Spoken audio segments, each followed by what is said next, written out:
I'm going to tell you the story of a crime I never committed, and a secret I've guarded for years, even behind bars.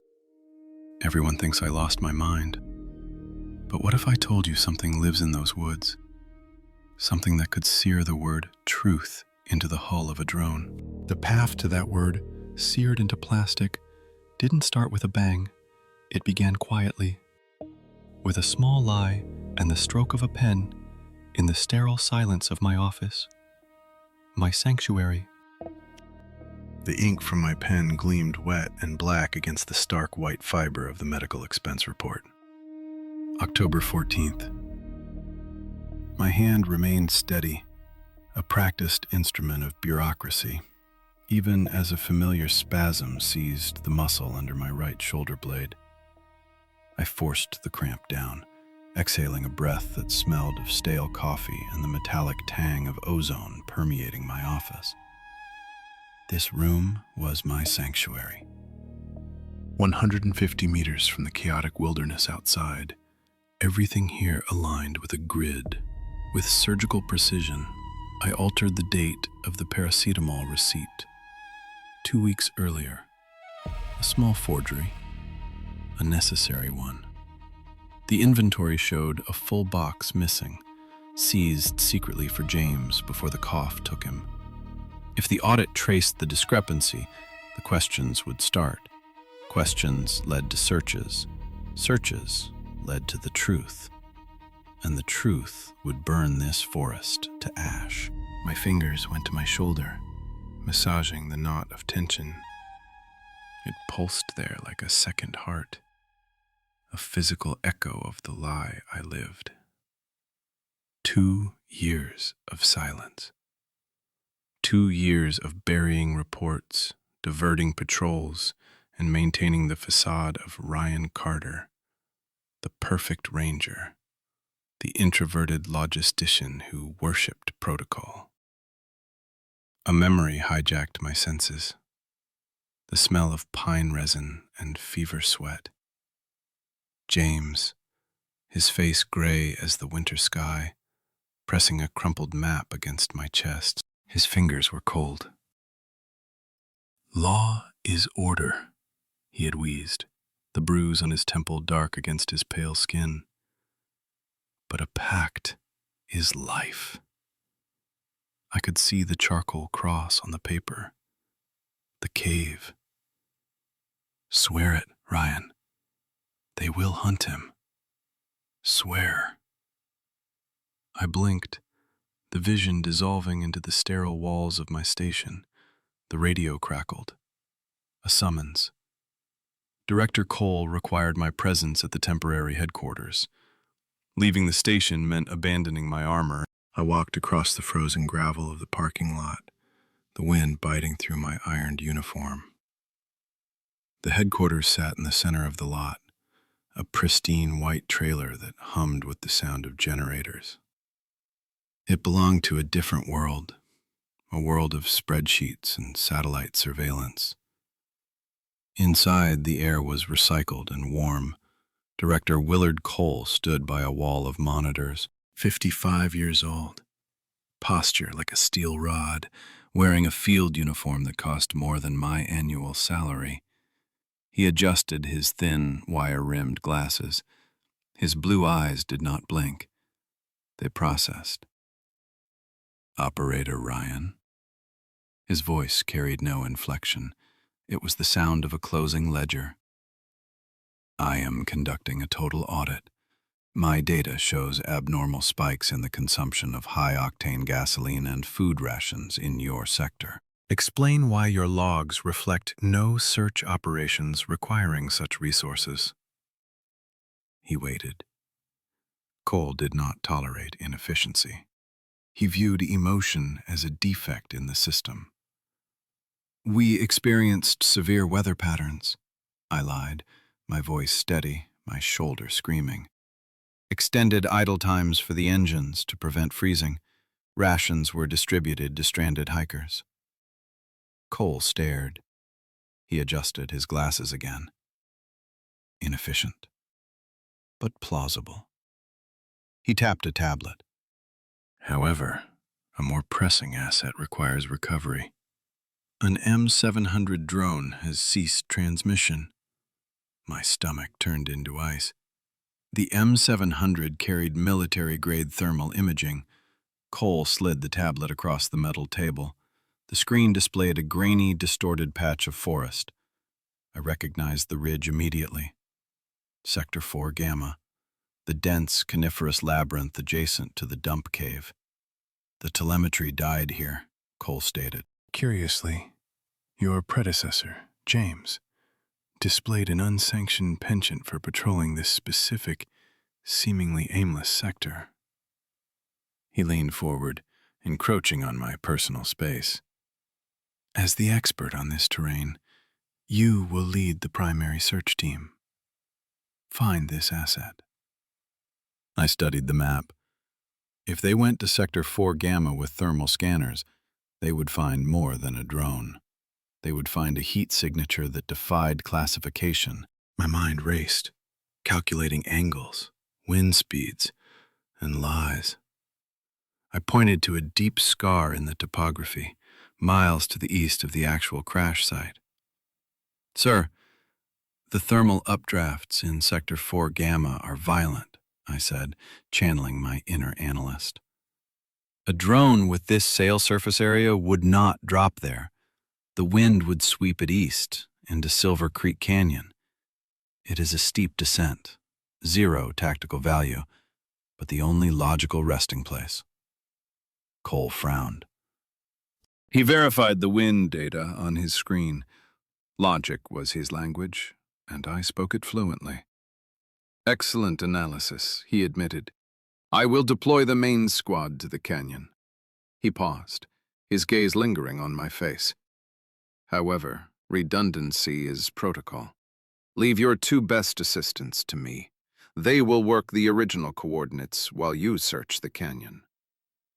A trap. He accepted my logic, but refused to abandon his own. Understood, I said. I retreated to the workshop. The space smelled of grease and cold metal. My movements became jerky, feverish. Déjà vu washed over me. I was James, packing for the end of the world. I grabbed a climbing rope and a standard ration pack. Then, breaking every rule I claimed to uphold, I reached into the hidden compartment of my locker. I pulled out a heavy steel crowbar. If the drone was intact, I had to destroy the memory core. Next came a sheet of parchment paper, folded into a perfect square. It was for the amber. If Sylvanus had it, I needed to contain it. My snowmobile sat in the center of the garage, a beast of burden and speed. I strapped the gear down. Every second wasted was a second Cole's assistance drew closer to the truth. I mounted the machine and turned the key. Silence. I tried again. The engine did not turn over. The dashboard flickered, displaying a red padlock icon. GPS lockout. Rage, hot and white, flooded my vision. It was not a mechanical failure. Cole had remotely disabled the ignition. He anticipated my deviation. He knew I would try to run. I dismounted, my breathing ragged. There was no vehicle, no easy way out. I grabbed my pack and the snowshoes strapped to the side of the machine. I threw a tarp over the snowmobile, burying it under a mound of loose snow to buy time. 10 kilometers to the checkpoint. I had to run. I hit the paved road, the snowshoes slapping against the asphalt where the ice had thinned, then biting into the deep drifts as I veered into the tree line. My lungs burned. The cold air tasted like iron. I forced my legs to pump, a piston engine of flesh and bone. The checkpoint marked the boundary, the edge of the system. Beyond lay the chaos of the deep wilderness. I stopped to catch my breath, my hands on my knees. The snow here was pristine, an unbroken white sheet except for one line. I froze. Among the fading indentations of my own patrols from days ago, a fresh track cut through the powder. It was massive. 5 toes, but splayed wide. The stride was impossible for a human, too deliberate for a bear. Sylvanus. A mixture of terror and relief crashed into me. He was alive. But the tracks did not wander. They moved with terrifying purpose, a straight line pointing directly toward the clearing of the reset. He knew. The creature understood the drone was a threat. He was not waiting for me to save him. He was moving to intercept. I was no longer a ranger. I was a hunter, chasing a ghost. I followed the tracks, pushing my body past the red line of exhaustion. The forest grew dense, the trees closing in like prison bars. Then I saw it. Crossing the massive prints of the creature were 2 sets of boot tracks, standard issue Army soles. Cole's assistants. They had not waited.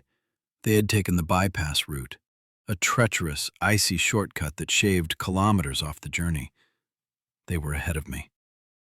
I veered left, abandoning the trail. I faced the icy slope.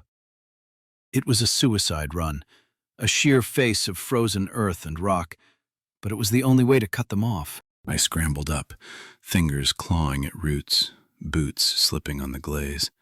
My heart hammered against my ribs. I crested the ridge, gasping, my vision swimming. Below in the ravine, the 2 assistants trudged through the deep snow. I had gained the lead. Victory tasted like bile, because at the top of the ridge, etched into the wind-scoured crust of the snow, I found another set of tracks. Single, precise. They hugged the perilous edge of the cliff, taking the most direct, lethal line toward the clearing. These were not the heavy treads of the assistants. These were expensive, custom-soled field boots. Director Cole. The realization hit me with the force of a physical blow. He had never intended to trust the search to his subordinates. He had sent the main team away, sent his assistants on a slower route, and taken the deadliest path himself. He was ahead of everyone. He was hunting the truth alone, and he was winning. The silence of the deep wilderness was not empty. It was heavy, a physical weight pressing down on the crown of my head. It was the absolute zero of sound, a vacuum where the only noise was the frantic, thumping rhythm of my own heart and the ragged tear of air entering my lungs. I stood there, boots sinking into the powder, surrounded by ancient spruce trees that loomed like silent judges in a tribunal I had already lost. My internal critic, usually a whisper, screamed. Deviation from protocol, gross negligence, unauthorized use of resources. The forest did not care about my perfect reports. It did not care about the hours I spent aligning the edges of paper or the surgical precision with which I organized my desk. Here, in the shadow of the mountain, my carefully constructed armor of order evaporated. I was no longer Ranger Ryan Carter, the man who ironed his uniform creases to a razor's edge. I was a fugitive, a man who had abandoned a government vehicle under a tarp, running on unauthorized coordinates, chasing a ghost. My right shoulder seized again, a sharp electric jolt that traveled up my neck. I reached up, digging my gloved fingers into the muscle, trying to crush the spasm into submission. It was a tick I thought I had hidden well, but out here, stripped of the office walls, It felt like a spotlight on my deception. I hated this. I hated the disarray. I hated the sweat cooling on my back, turning clammy and dangerous in the sub-zero air. Most of all, I hated how familiar this chaos felt. I was becoming him. I was becoming James. The thought tasted like bile. I'd spent 2 years trying to be the anti-James, the man of logic to his man of instinct, the ledger to his poetry. Now, I was scrambling through the snow, guided by nothing but a desperate, irrational oath. The memory hit me without permission, sharp and vivid as a fracture. It was late winter, 3 months before the end. The cabin smelled of wood smoke and unwashed wool. James sat by the hearth, not warming himself, but focused entirely on a pile of amber fragments scattered across the rough-hewn table. He looked small. The cancer was already eating him, hollowing out his cheeks, but his eyes burned with a feverish, terrifying intensity. He held a small carving knife, the blade flashing in the firelight. Scritch, scritch, scritch. Resonance, Ryan, he muttered, not looking up. It's about the resonance. I stood by the door, clipboard in hand, noting the low fuel levels. James, we need to log the patrol hours. The sector commander is asking for the weekly summary. James laughed, a wet, rattling sound. He held up a piece of amber. Into the honey-colored stone, he had carved a complex, twisting knot. You think the system cares about the forest? They care about the grid. They want to measure it, catalog it, sell it. He stood up, swaying, and grabbed my arm. His grip was surprisingly strong, desperate. Ryan, swear to me. Swear you will never trust anyone who wears the uniform. Not Cole, not the command. They want him. Do not let them take the pact. I swear, I had said, mostly to get him to sit down, to stop the terrifying trembling in his hands. I blinked, forcing the memory away. The snow around me was real. The threat was real. James was dead, but his paranoia had been prophetic. I lowered my gaze to the snow, forcing myself back into the role of the analyst, the introverted logistician. Panic was inefficient. Data was salvation. I studied the ground. The massive, E-splayed tracks of Sylvanus were clear, heading straight for the clearing. But crossing them, marring the purity of the scene, were the boot prints I had spotted earlier. I knelt, brushing a layer of loose powder away to analyze the tread. Standard issue snowshoes. 2 pairs. I pulled the unauthorized GPS unit from my inner pocket. The screen glowed with a pale green light, casting long shadows across the snow. I punched in the trajectory of the snowshoe tracks, projecting their line forward. My breath hitched. The vector did not point toward the coordinates I had given Cole. It did not point toward the Silver Creek Canyon. The line pointed southwest, intercepting the steep incline of the bypass route. I stared at the screen, the numbers blurring. The bypass route was a jagged scar on the map, a treacherous shortcut that required traversing a 60-degree slope of ice and scree. I described it in my reports as impassable for standard patrols. Cole had listened to my analysis of the wind. He had nodded at my logic about the drone drifting east. And then, with cold, silent calculation, he had ignored every word of it. He had sent his assistants on the one path that could beat his snowmobile if the snowmobile was forced to take the long way around. He knew. The realization was a physical blow to the gut. I had thought myself the chess player, moving pieces on a board only I could see.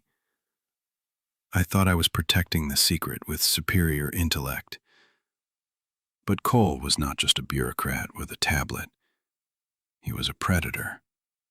He had anticipated the lie, anticipated the diversion, and positioned his pieces to checkmate me before the game had even begun. My hands shook, not from the cold, but from a sudden, crushing sense of inferiority. I was 27 years old, a ranger who hid behind paperwork. Cole was a veteran of the system, a man who viewed the world through the lens of total control. I had walked into his trap with my eyes wide open, arrogant in my belief that I could outsmart the institution. I checked the time. The assistants were moving fast. If they took the bypass, they would reach the plateau in 40 minutes. From there, it was a straight shot to the clearing of the reset. I had to move. I shoved the GPS away and turned my eyes to the ridge looming on my left. The bypass route. To catch them, I had to climb it. To beat them, I had to survive it. I approached the base of the slope. It was a nightmare of geology, a sheer face of granite coated in a thick, deceptive layer of ice, hidden beneath a dusting of powder snow. A slip here meant a slide of 200 meters into a ravine filled with razor-sharp deadfall. I unslung the heavy steel crowbar from my pack. It was a crude tool, intended for smashing the delicate electronics of a drone, but now it was my lifeline. I slammed the hooked end into the ice. Clang! The sound rang out like a gunshot in the silence. Too loud, too violent. I winced, waiting for a reaction, but the forest swallowed the noise. The metal bit deep. I hauled myself up, kicking the toes of my boots into the crust. Step. Strike. Pull. My right shoulder screamed in protest. The muscle, already tight with stress, felt like it was tearing with every upward motion. It was a punishment. The pain was the physical manifestation of 2 years of lies, 2 years of falsified documents, 2 years of carrying a secret that was too heavy for one man. Strike. I gasped, the cold air burning my throat. Sweat ran into my eyes, stinging. Pull. I slipped. My left foot lost purchase on a patch of black ice. My body swung wildly, dead weight suspended by a single point of contact on the crowbar. My shoulder wrenched, a hot line of agony shooting down to my fingertips. I slammed my body against the ice, scrabbling for a foothold, my breath coming in short, terrified whimpers. I found purchase. I hung there, face pressed against the frozen stone, shaking. Protocol, I whispered to the ice. Maintain 3 points of contact. I forced myself to move. Upward. Always upward. The system wanted me to fall. Cole wanted me to fail. But the pact was life.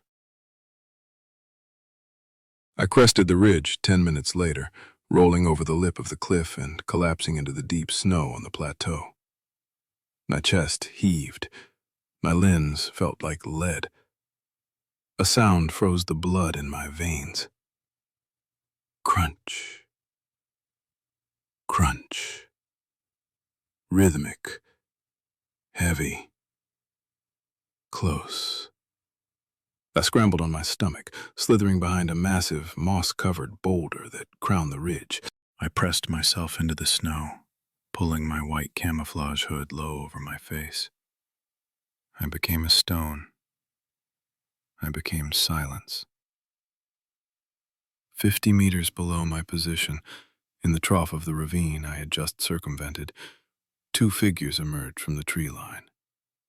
They wore white tactical gear, blending almost perfectly with the environment, save for the matte black of their rifles and the equipment strapped to their chests. Cole's assistants. They moved with practiced efficiency, scanning the tree line, checking handheld devices. They were not rangers. Rangers walked with a hiking gait, preserving energy. These men moved like soldiers, weapons at the low ready, eyes sweeping sectors. If I had stayed on the main trail, they would have intercepted me. If I had been 5 minutes slower on the climb, they would have seen me silhouette against the sky. I held my breath until my lungs burned. The only advantage I possessed was my knowledge of the blind spots in this terrain. I knew where the shadows deepened, where the rock formations broke the line of sight. They passed. The sound of their boots faded into the wind. I exhaled, a long, shuddering release. I was ahead of them, but only just. I crawled away from the edge, keeping low until the trees thickened enough to provide cover. I stood up, my legs trembling, and oriented myself. I was on the upper ridge now, intercepting the old James Trail, a winding, forgotten deer path that bypassed the main hiking routes. The forest here was older, darker. The trees grew close together, their branches interlocking to form a canopy that blocked out the gray sky. It was a cathedral of pine and shadow. I moved quickly, ignoring the protest of my muscles. Every step was a calculation of silence versus speed. Then I stopped. Hanging from a low branch of a twisted spruce, at eye level, was a disruption in the pattern of the forest. It was small, easily missed by anyone not looking for it. A splinter of pine, stripped of bark and polished until it shone like bone. It hung from a strip of rawhide. I stepped closer, my heart hammering a new rhythm. Carved into the wood was a single rune, a sharp, angular shape that looked like a jagged tooth or a falling hawk. I traced the groove with a gloved finger. I knew this mark. James had spent nights teaching me the cipher, drawing shapes in the ash of the fireplace. Danger. Trap. Turn back. My throat tightened. This was not old. The wood was fresh, the resin still sticky and fragrant. Sylvanus had been here. Or, no, Sylvanus did not use tools like this. My mind raced. Had James left this years ago? No, the rawhide would have rotted. Then I understood. James had prepared these. Caches of markers hidden in the hollows of trees, meant to be deployed when the end came. Sylvanus had found one. The creature had taken the warning James left for him and placed it here. For me. It was communication. It was intelligence. Danger. He knew I was coming. He knew they were coming. I looked at the rune, and the logic of the introverted logistician warred with the keeper of the secret. The logical move was to push past it, to ignore the superstition, but the rune demanded acknowledgement. I swung my pack off one shoulder. I dug through the contents until my fingers closed around the dense, foil-wrapped brick of my emergency ration. A high-protein bar, 2,000 calories of dense fuel, my most valuable resource in this cold. I hesitated.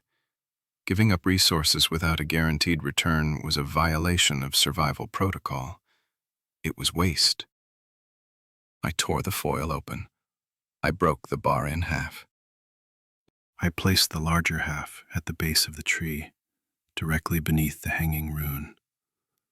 I covered it with a flat stone to protect it from scavengers, arranging the rock in a way that would look unnatural to an animal but obvious to a higher intelligence. "I hear you," I whispered to the empty forest. It was illogical. It was emotional. It was a prayer offered to a deity of fur and muscle. But as I stood up, the knot in my shoulder loosened, just a fraction. I had honored the pact. I turned back to the trail, checking my compass. The clearing was less than 3 kilometers away. I picked up the pace, my snowshoes eating up the distance. The snow here was less disturbed, the wind having smoothed over the surface. I was making good time. I was winning. And then I saw the track. It was singular. It cut across the James Trail, intersecting my path from the east. I stopped, staring at the indentation in the snow. It was not a snowshoe print. It was a boot print. Deep, clearly defined, the rubber lugs sharp and aggressive.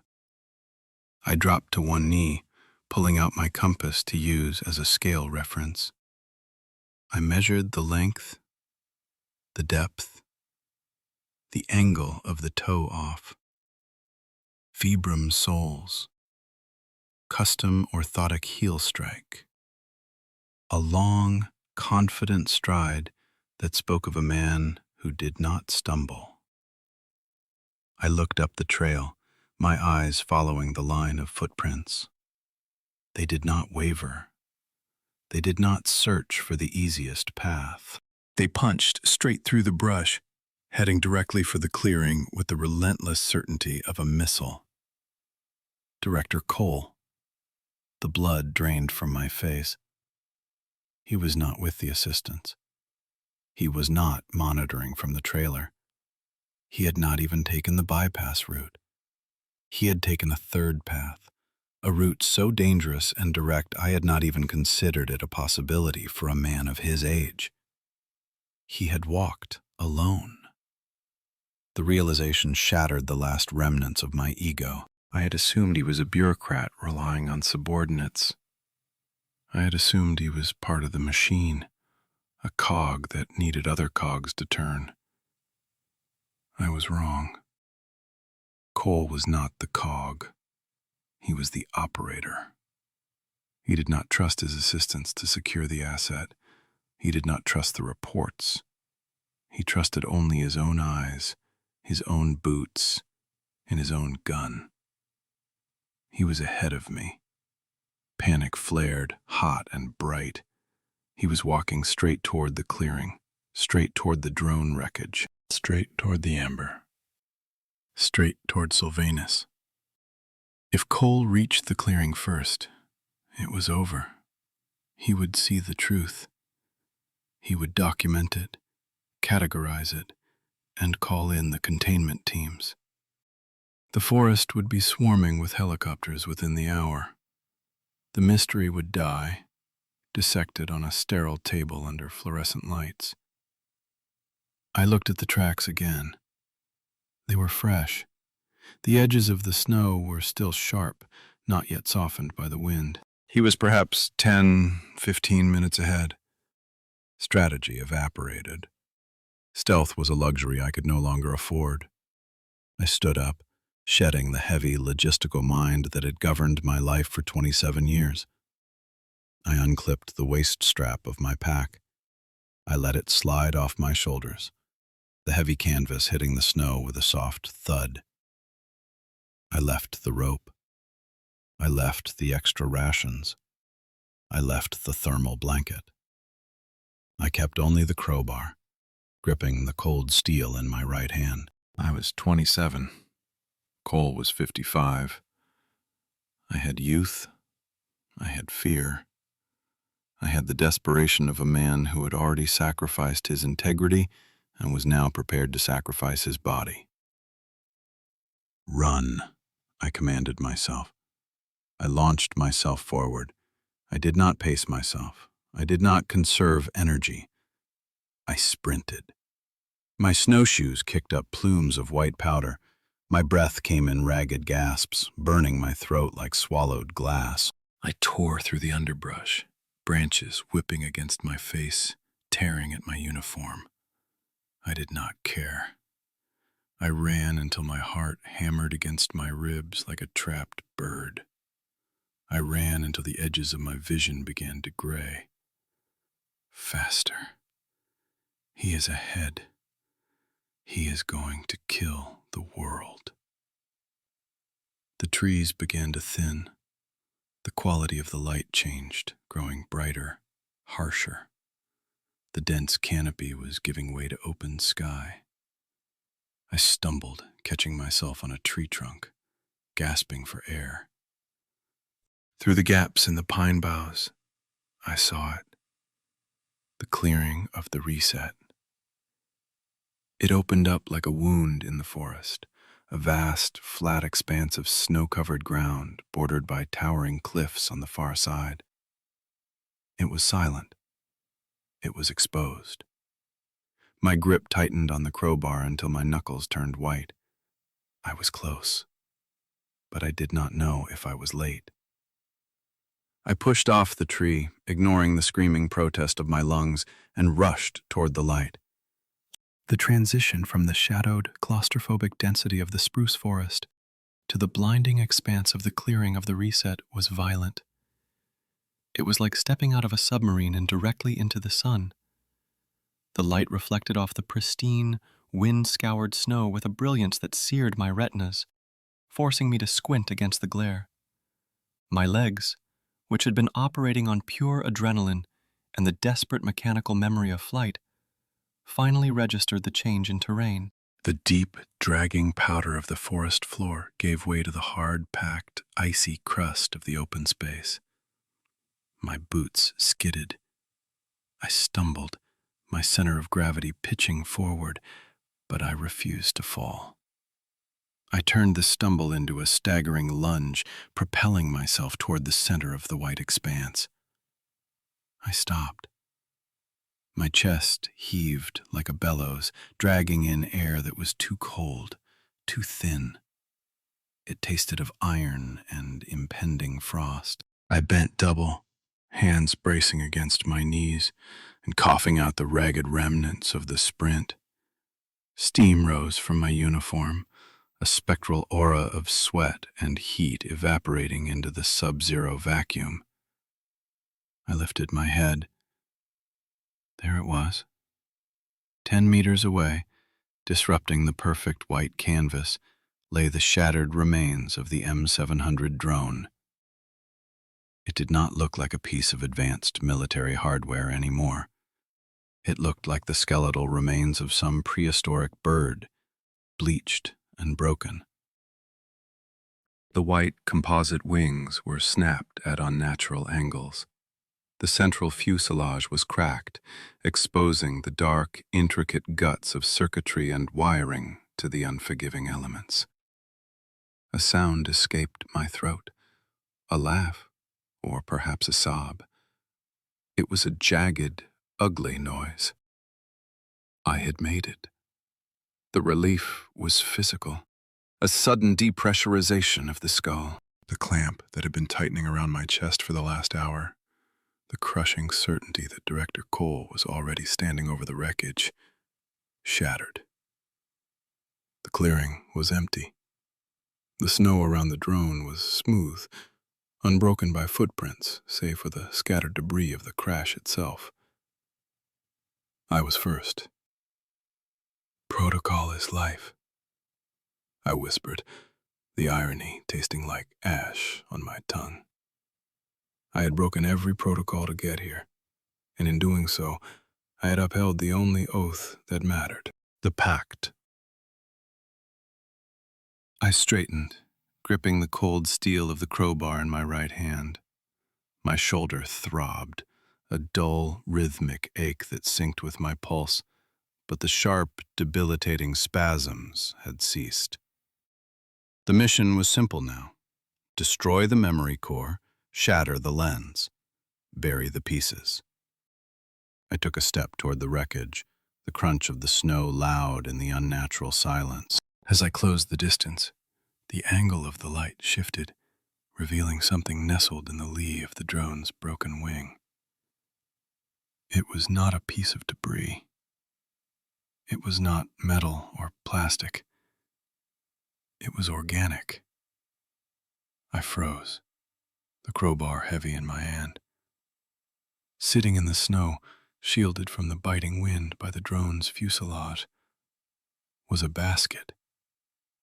It was not a rough, hasty collection of twigs. It was a masterpiece of weaving. Strips of willow bark, harvested with care, had been interlaced with flexible pine roots to form a tight, sturdy container. The craftsmanship was exquisite, displaying a geometric precision that rivaled the machined angles of the drone beside it.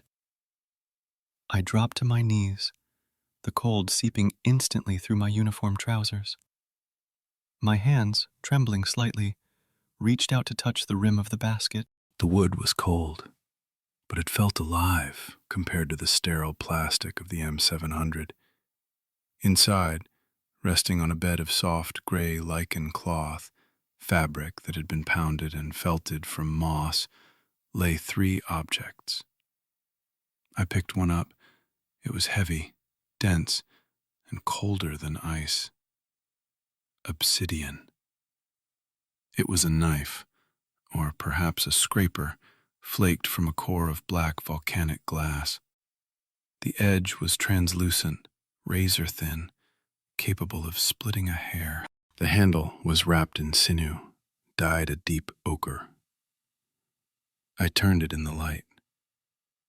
The black surface drank the sun, shimmering with iridescent purples and greens deep within the stone structure. I looked at the other 2. Identical in quality, different in shape.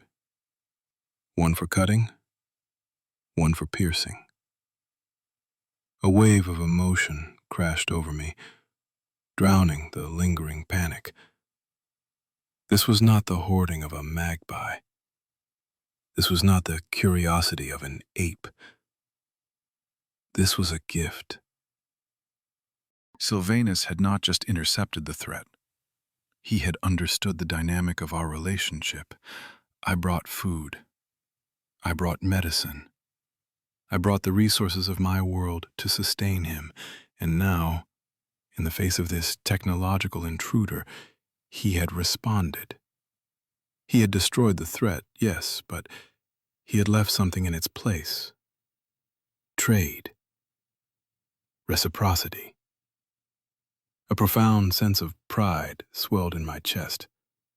For 2 years, I had wondered if I was merely a zookeeper, a warden protecting a wild animal.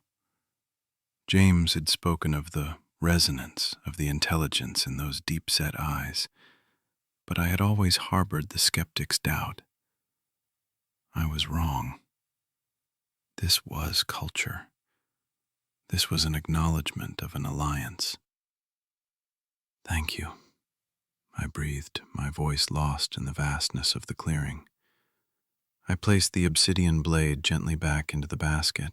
The crowbar in my other hand felt crude now, a bludgeon of a primitive civilization compared to the elegance of the stone tools. But I had work to do. The gift was beautiful, but the drone was still a danger. I shifted my attention to the M700. I needed to find the SD card slot. I needed to pulverize the silicon until no data could ever be recovered. I reached for the underbelly of the fuselage, my fingers brushing against the cold plastic. I flipped the heavy central unit over, exposing the sensor array and the data ports. My breath hitched in my throat. The memory card slot was not empty, nor did it contain the standard issue, high-speed military card I expected to find. Embedded in the slot, fitted with a tolerance that would have made a machinist weep with envy, was a chip of amber. I stared at it, my mind refusing to process the visual data. It was a rectangular piece of fossilized resin, cut and polished to the exact dimensions of an SD card. It sat flush against the housing, glowing with a warm inner fire as the sunlight hit it. It looked like it belonged there. It looked like the drone was powered by the sun trapped inside the stone millions of years ago. I reached out and touched it. It was warm. Warmer than the air, warmer than the plastic. It hummed against my fingertip, a subtle vibration that traveled up my arm and settled in the base of my skull. The implication staggered me. Sylvanus had not simply smashed the machine. He had dissected it. He had understood, on some fundamental, intuitive level, that this slot was the heart of the device. He understood that this was where the memory lived, and he had removed it. But he had not left it empty. He had replaced the cold, digital memory of the system with the warm, ancient memory of the forest. It was a substitution, a cultural exchange. You watch us with your machines, we watch you with the earth. I let out a shaky exhale, shaking my head in disbelief. The intelligence required for this. It was beyond anything James had theorized. It was not just mimicry. It was commentary. "You genius," I whispered. "You magnificent genius." I was about to bring the crowbar down, to smash the amber in the port into dust, to hide this miracle before Cole could ever see it. My hand raised, the steel gleaming against the sky. Then my eyes caught the texture of the plastic on the upper fuselage. I stopped. The crowbar hovered in the air. I had missed it in my initial scan, distracted by the basket and the amber. But now, with the drone flipped over, the sunlight cast long shadows across the white surface, revealing a modification that had not come from the factory. The plastic was not just cracked, it was scarred.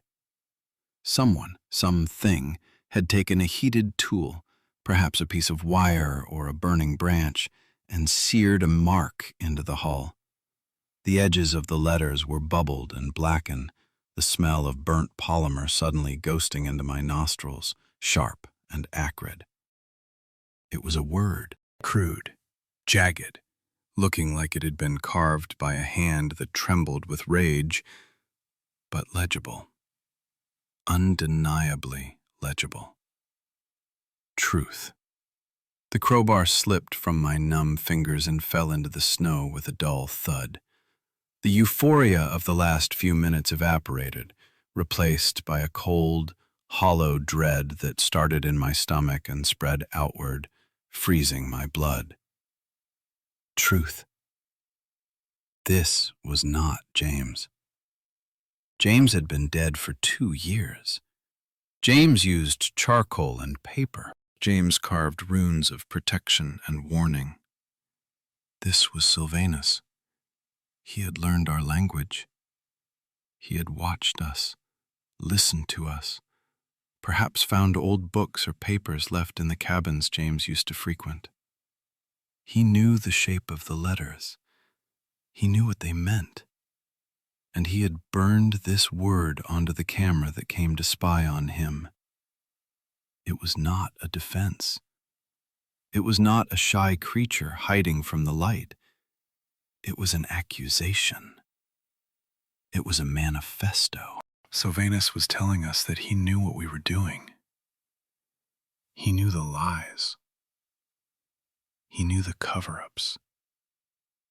He knew the perfect reports I filed and the audits Cole performed.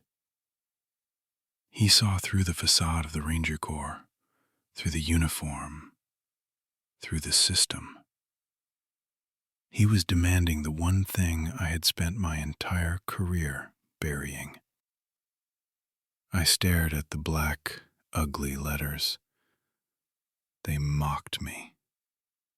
I was the keeper of the secret. I was the protector. But Sylvanus did not want to be a secret. He wanted to be the truth. My world tilted. The moral foundation I had stood upon, the idea that I was saving him by hiding him, crumbled. I was not saving him. I was silencing him. And he had just screamed back. I reached for the drone again, panic flaring hot and bright. I had to destroy this. I had to melt the plastic, scrub the word away.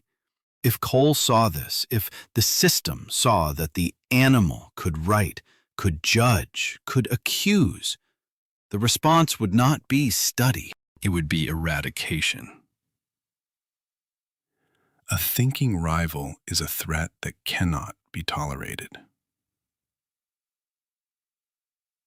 My fingers clawed at the burnt plastic. Crunch. The sound was distinct, crisp, heavy. It was not the random settling of the ice. It was the deliberate compression of snow under a boot. I froze. My hand was still on the word truth, covering it, hiding it. I did not turn around immediately. I did not need to. The silence that followed the footstep was heavy with presence. It was the silence of a predator who has already cornered its prey and sees no need to rush the kill. Slowly, agonizingly, I lifted my head. I turned my torso, shifting on my knees. At the edge of the clearing, where the shadows of the fir trees bled into the bright white of the open space, stood Director Willard Cole. He was not out of breath. He was not sweating. He stood perfectly upright, his expensive field uniform immaculate, his posture rigid. The sunlight glinted off the thin wire frames of his glasses, obscuring his eyes, turning them into twin mirrors that reflected the devastation of the clearing. He was looking at me. No, he was looking through me. He took a step forward. Crunch. He had not been following the tracks to find the drone. He had not been looking for clues. He had been tracking me. He knew, with that terrifying mathematical intuition of his, that I would lead him exactly where he needed to go. I was the bloodhound, and he was the hunter holding the leash. He stopped 5 meters away. His gaze drifted from my face down to the snow. He looked at the shattered remains of the M700. He looked at the basket of obsidian. He looked at the amber chip glowing in the data port. And finally, his eyes settled on the black, burnt letters peeking out from under my trembling fingers. He did not gasp. He did not frown. His expression remained a terrifying blank sheet of paper. Falsification of reports, he said. His voice was not loud. It did not need to be. It cut through the thin mountain air with the clarity of a bell. Gross negligence regarding government property, he continued, taking another step. Unauthorized operation of a vehicle. Deviation from assigned sector coordinates. He stopped 2 meters from me. He looked down, towering over my kneeling form. And now, he said, gesturing vaguely at the wreckage with a gloved hand. Destruction of state assets. Obstruction of a federal audit. He paused, adjusting his cuffs. That is the end of your service, Ranger Carter. You are under arrest. The words hung in the air, heavy and final. I could not move. My hand was still covering the word truth, a futile shield against the inevitable.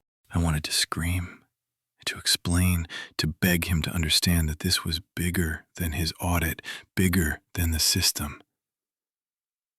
But looking at his face, that square, unyielding jaw, and those cold eyes, I knew it was useless.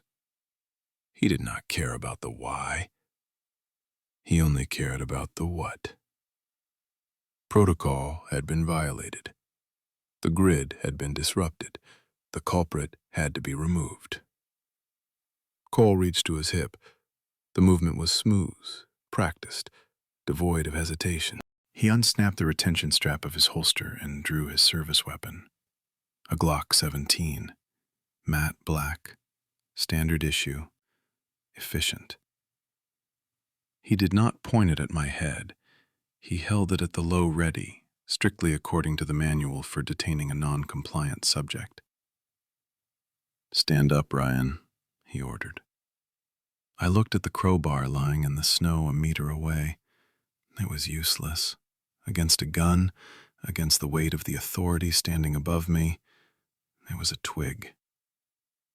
My anger, which had fueled my sprint, curdled into a thick, suffocating impotence. I was the keeper of the secret, and I had failed. I had led the enemy straight to the sanctuary. I slowly removed my hand from the drone. The word truth lay exposed to the sky. I stood up. My knees popped. My legs shook, not from exertion anymore, but from the crashing adrenaline crash. I slumped, my shoulders curving inward, the posture of a broken man. I did not meet his eyes. I stared at the Vibram logo on his chest rig. "You knew," I croaked. My voice was a stranger, hoarse, weak. "You knew I'd come here." Cole did not answer immediately. He holstered his weapon with a sharp click. He did not need it. He saw that I was defeated. He reached into the inner pocket of his field jacket. It was a slow, deliberate movement. "You think you are unique, Ryan?" he asked. There was a faint, mocking lilt to his voice now, a crack in the robotic facade. "You think you are the first to suffer from this delusion?" He pulled his hand out. He held it up, palm open, for me to see. My heart stopped. Resting in the center of his black leather glove was a chip of amber. It was identical to the one in the drone. The same warm, honeyed hue, the same rectangular cut, the same eerie perfection. I stared at it, my mouth opening but no sound coming out. "We found this in James' pocket," Cole said, his voice dropping to a conversational tone that was infinitely more terrifying than his shout. "When the recovery team brought his body down from the mountain, he died clutching it." He stepped closer, holding the chip up next to the one embedded in the drone. The visual rhyme was undeniable. They were twins. "He managed to make one substitution before the pulmonary edema took him," Cole explained, his eyes boring into mine. "We found his logbooks, the encrypted ones. We found the missing hard drives." He closed his hand over the amber, making a fist. "This is not magic, Ryan. This is not a miracle. This is evidence." He gestured with the fist toward the drone. "Collusion. Conspiracy. James started it. He began tampering with the data feeds, replacing digital records with this trash. And you continued it. The world spun. I had thought I was protecting James' legacy. I thought I was honoring a mystical bond. But Cole did not see mysticism. He saw a pattern of criminal behavior. He saw a mentor grooming a student to corrupt the database. "It is street-proof," Cole said, his voice hard as granite. James was not protecting a spirit. He was trading with an unauthorized biological entity. He was compromising national security for the sake of a pet project. And you are his accomplice. I looked at the second amber chip. The irony was a knife in my gut. Sylvanus, in his desire to connect, in his desire to offer a piece of his world in exchange for ours, had forged the very chains that would bind us. The amber was not a gift in Cole's eyes. It was currency. It was proof of a transaction. By trying to speak to us, Sylvanus had incriminated us. The word truth burned on the drone hull seemed to flare brighter. This was the truth Cole saw, not a sentient being demanding rights, but a corruption of the order that required excision. My professional mask, the one I had worn for 2 years, the one I had tried to patch together even as I ran through the snow, shattered. It did not crack. It disintegrated. My face twisted. Tears, hot and humiliating, welled in my eyes. Not tears of sadness, but of pure, distilled rage. I looked up at Cole. I did not see a director anymore. I did not see a man. I saw the system. I saw a blind, grinding machine that measured the world in pixels and spreadsheets. A machine that would look at a miracle and see a rounding error. "It's not trash," I hissed, the words tearing out of my throat. "It's a life. It's intelligent. He wrote that." I pointed at the drone. "He wrote the truth." Cole did not even look down at the word. He adjusted his glasses. "Intelligence is a variable we measure," he said coldly. "If it is intelligent, it is a threat. If it is a threat, and it is a target." He looked at me with something approaching pity, but it was the pity one feels for a malfunctioning tool. "Explain it, Ryan. Explain the amber. Explain the writing. Tell me everything, and perhaps the tribunal will be lenient." The trap snapped shut. If I explained, if I told him about the basket, the obsidian, the runes, the empathy, I would be signing Sylvanus's death warrant. I would be confirming that there was a rival intelligence in these woods. Cole would not arrest Sylvanus. He would call in the extermination teams. He would sanitize the sector. The truth would kill the secret. I looked at the forest. Somewhere out there, in the deep shadow of the trees, he was watching. Sylvanus, the keeper of the truth. He had trusted me. He had given me a gift. Why looked back at Cole? I closed my mouth. I clamped my jaw shut until my teeth ached. I let my shoulders drop and let the rage drain away, replaced by a cold, heavy resolve. I could not save myself. The evidence was absolute. My career was over. My freedom was gone. But I could save the silence. If I was just a crazy ranger, a man who had snapped under the isolation, a man who vandalized drones and carved words into plastic to feed his own delusions, then maybe, just maybe, they would stop looking. Maybe they would write it off as a personnel failure, not a biological threat. I looked at the amber in the drone. I looked at the word truth. I would be the lie that protected it. I lowered my head, staring at the snow between my boots. I have nothing to say, I whispered. Cole waited.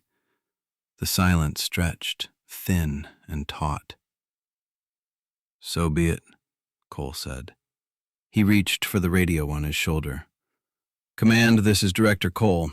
Sector 4 Gamma secured. Suspect in custody. Send recovery transport. He looked at me one last time, his eyes devoid of anything human. Protocol must be observed. I stood there, the wind picking up, blowing snow over the wreckage, beginning the slow work of burying the truth once again. I was a prisoner. But the pact was still alive. I closed my eyes and let the cold take me. The wind rising from the valley floor carried the scent of ozone and ancient ice, swirling around the clearing of the reset like a restless spirit. I stood motionless, my boots anchored in the hard-packed snow, watching the man who held my life in his gloved hands. Director Willard Cole did not gloat. Gloating was an emotional inefficiency, a waste of caloric energy. He simply processed the victory. He took 2 precise steps backward, creating a tactical distance between himself and the prisoner, me. His movements were fluid, practiced, the muscle memory of a man who had spent 3 decades enforcing the grid upon the chaos of the world. He reached for the satellite phone clipped to his tactical vest. The device was black, ruggedized, a brick of technology designed to punch a signal through the most hostile atmospheric conditions. He extended the antenna with a sharp snap. I watched him dial. My heart hammered against my ribs, a trapped bird throwing itself against the bars of a cage. The silence of the wilderness, the silence I had fought so hard to protect, was about to be shattered. Attention, base, Cole spoke. His voice was a flat line, devoid of the adrenaline that coursed through my own veins. This is Director Cole. Current location, clearing of the reset. Grid coordinates 4 Gamma 7. He paused, his eyes locked on mine. They were not the eyes of a monster. They were the eyes of a calculator. The M700 asset has been located, he continued, the words hanging in the frigid air like frozen vapor. Status: destroyed. Preliminary assessment indicates intentional sabotage. I swallowed, the dryness in my throat tasting of copper. I have Operator Ryan Carter in custody, Cole stated. Charges are as follows: falsification of official federal reports, willful destruction of government property, and conspiracy to defraud the system in collusion with the late Ranger James. He listened for a moment to the crackle of the voice on the other end. Affirmative, he said. Send a recovery squad immediately. Priority Alpha. We require full evidence collection and immediate extraction of the detainee. Cole out. He lowered the phone, sliding it back into its pouch with a definitive click. The connection was made. The gears of the system were turning, grinding into motion miles away. In 20 minutes, perhaps 30, the sky would tear open, and the rotor blades of a transport helicopter would descend upon this sanctuary. Cole looked at me. He looked at the wreckage of the drone, and finally, he looked at his hand. He held it out, palm up, a pedestal for the evidence he had collected. Resting there were 2 chips of amber. One was the piece he had pulled from his own pocket, the artifact found on James's corpse 2 years ago. The other was the chip he had just pried from the data port of the destroyed drone. They sat side by side, twin stars of fossilized resin glowing against the black leather of his glove. They caught the harsh mountain sunlight, refracting it into warm hues of honey and whiskey. To me, they were a miracle. They were a bridge between species, a handshake across millions of years of evolution. To Cole, they were contraband. "That is it, Ryan," he said softly. He manipulated the chips with his thumb, clicking them together. The sound was distinct, a dry, organic clack that seemed deafening in the silence.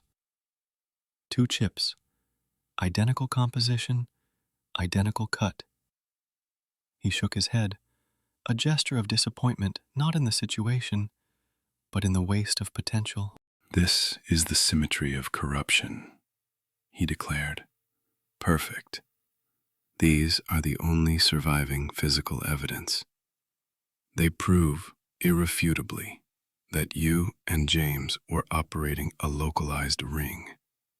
You were stripping memory cards, selling the data, or perhaps hiding incompetence, and replacing the hardware with this native material." He closed his fingers over the stones, making a tight fist. "I knew you would lead me to the truth," he said. "Chaos always seeks to hide, but it leaves a trail. You thought you were burying a secret. In reality, you were digging your own grave." My gaze drifted from his fist down to the snow at my feet. The logic was sound. From his perspective, from the binary view of the system, it was the only explanation that made sense. Why else would a ranger destroy a drone? Why else would he carry amber? It had to be greed. It had to be a cover-up of some mundane crime. But my eyes caught something else. 10 feet away, half buried in the drift where I had dropped it, lay the basket. The willow twigs were woven with a complexity that defied accident. The geometric patterns, the tight interlocking of the pine roots, the structural integrity of the rim. It was engineering. And inside, glinting darkly against the gray lichen cloth, were the obsidian knives. A desperate, lightning strike thought seared through my brain. I can use them. The logic of the introverted logistician, the part of me that had kept the books balanced and the reports flawless for years, surged to the forefront. I was cornered. I was facing prison. I was facing the total destruction of my life. But I had an ace. "Show him," the voice in my head screamed. "Pick it up. Hand it to him."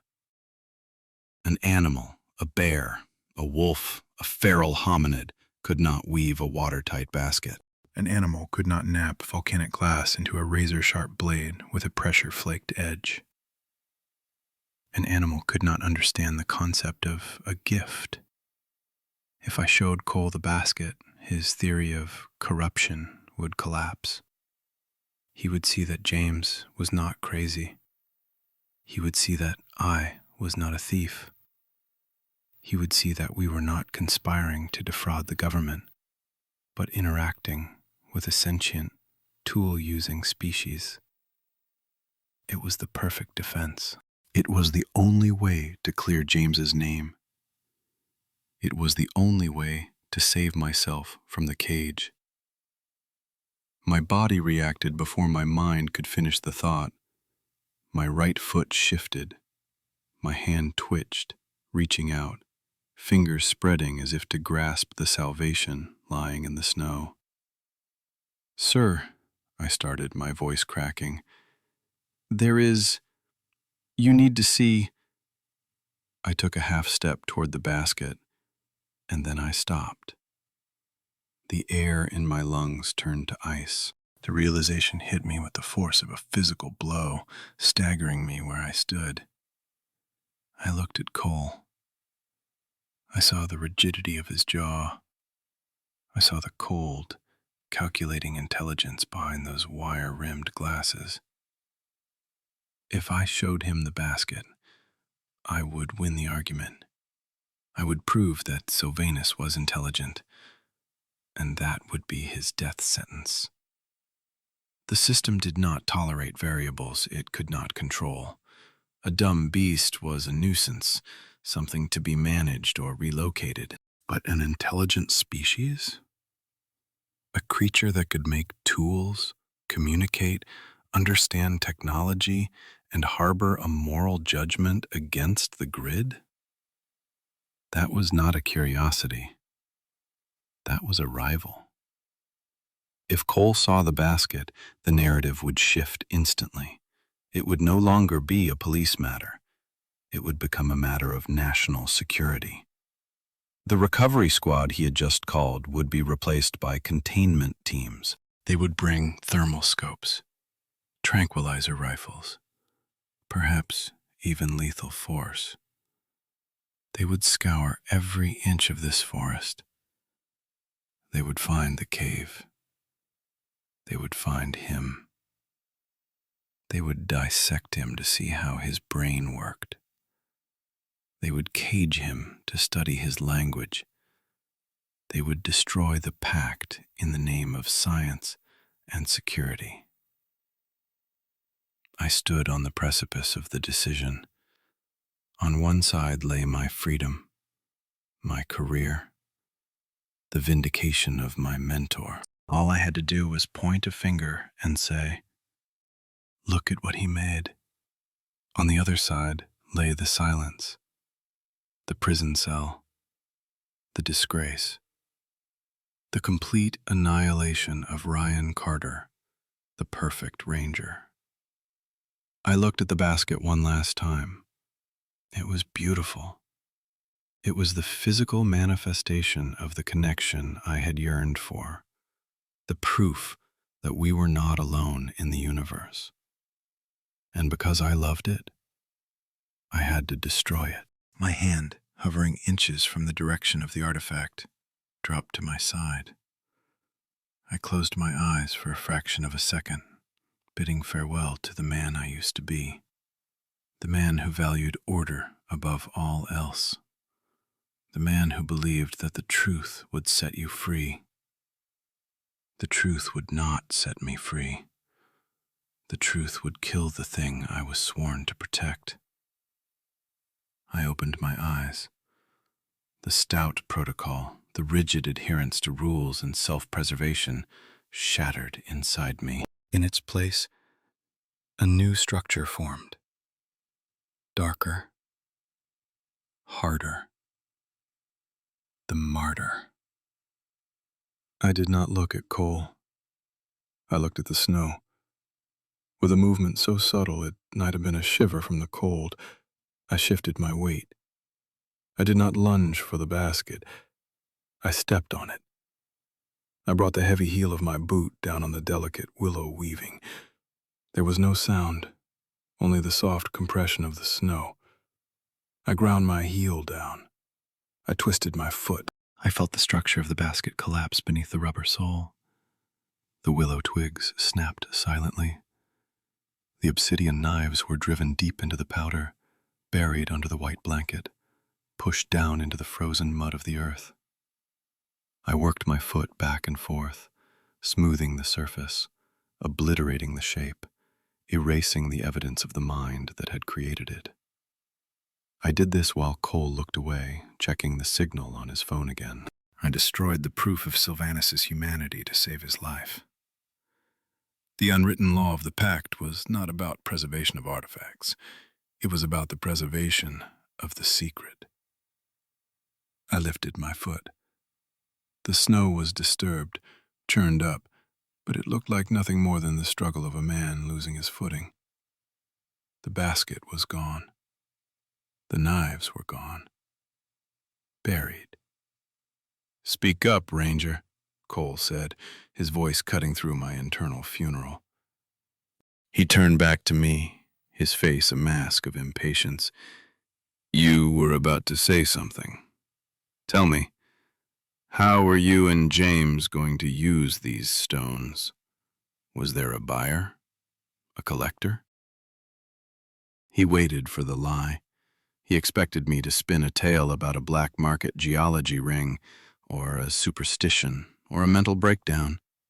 He was ready to dissect my words, to find the inconsistencies, to tear my defense apart with his logic. I looked up at him. The wind whipped across the clearing, stinging my eyes, but I did not blink. I looked at the man who represented everything I had once aspired to be: the perfect uniform, the absolute authority, the unwavering belief in the system. I felt nothing for him. No hatred, no fear, no respect. I felt only a vast, terrifying alienation. We were different species now. He was a creature of the light, of the documented, of the known. I was a creature of the shadow, of the buried, of the silent. I could not explain the amber to him. I could not explain the resonance. To try would be to cast pearls before a machine. Silence was my weapon. Silence was my shield. I am waiting, Cole pressed, stepping closer. Justify this. I took a breath. It was cold and clean. Yes, sir, I said. My voice was steady. It did not tremble. I falsified the reports. Cole blinked. He had expected resistance. I destroyed the property, I continued, listing the crimes as if reading from a ledger. I operated the vehicle outside of designated parameters. I tampered with the logs. I paused. I accept full responsibility. I did not mention the basket. I did not mention the cave. I did not mention the name Sylvanus. I took the blame for James. I took the shame of the corruption. I let Cole believe that his petty, bureaucratic narrative was the absolute truth. Cole stared at me. For a second, a flicker of confusion crossed his face. It was too easy. The confession was too complete. But then, his nature took over. The system preferred efficiency. A confession was efficient. It saves time on the paperwork. And the collusion? He asked. You admit to the conspiracy with James? I admit that I acted, I said carefully, and that James acted, and that we are responsible. It was not a lie. We were responsible. Responsible for the pact. Very well, Cole said. The sound of rotors began as a thrumming vibration in the soles of my boots. Then came the thwack, thwack, thwack, echoing off the canyon walls. We both looked up. The helicopter crested the ridge, a dark insect against the blinding sky.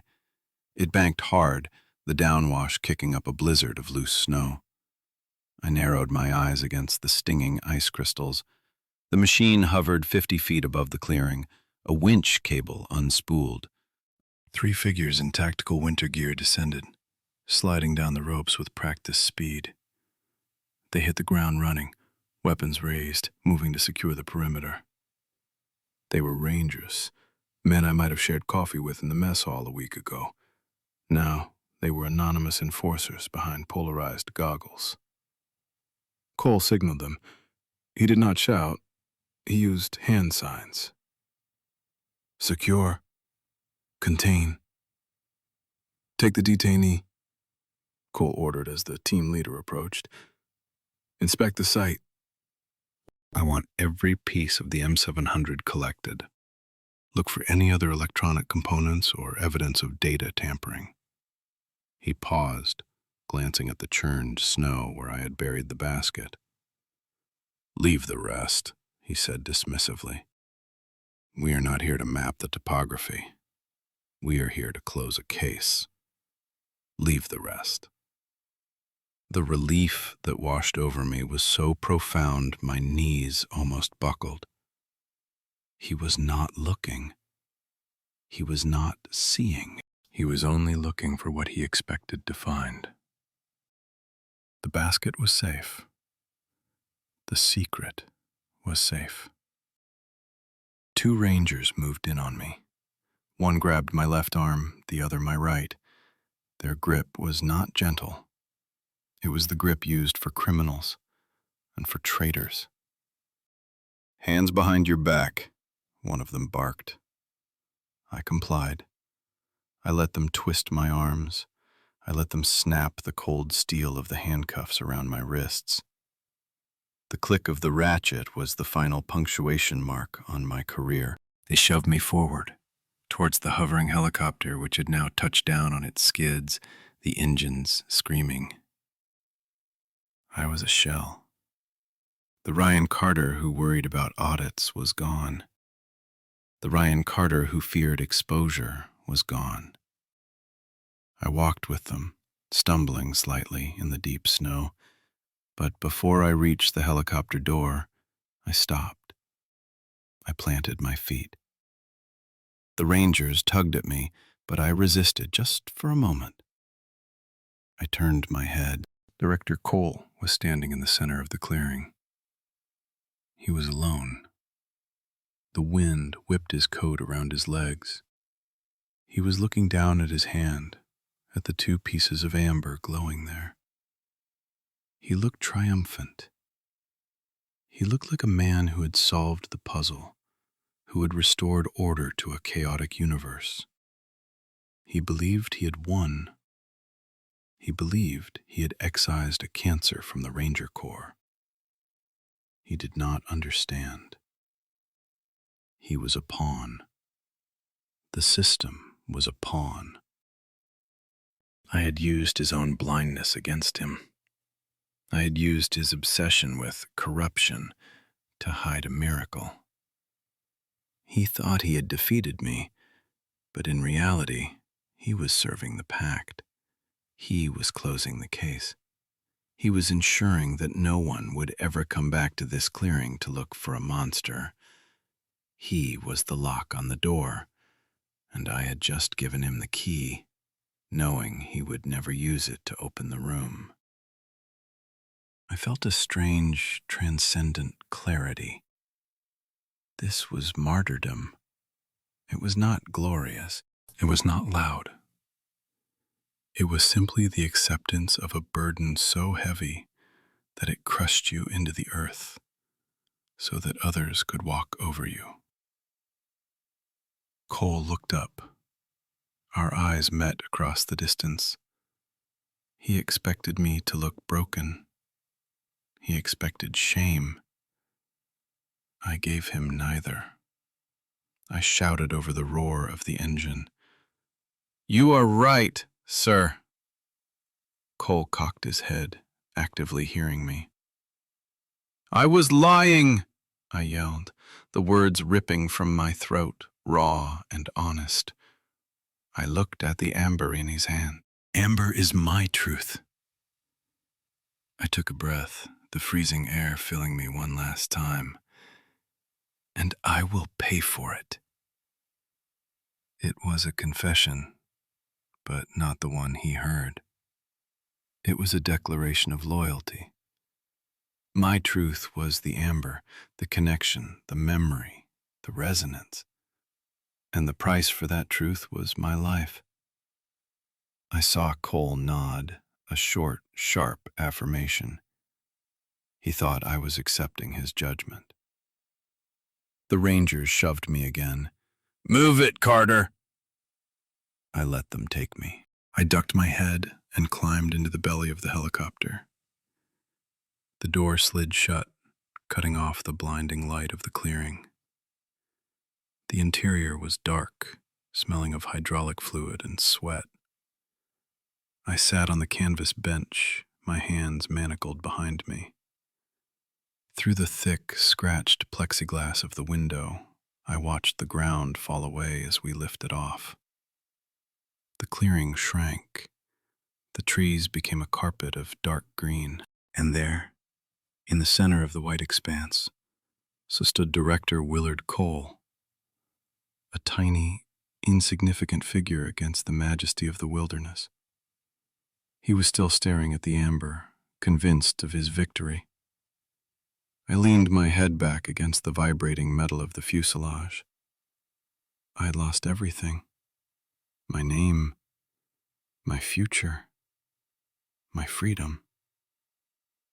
But down there, deep in the shadows of the spruce forest, something was watching the metal bird fly away. Something was alive. Something was safe. The secret remained. I closed my eyes. The darkness was not empty. It was full of peace. The pact held.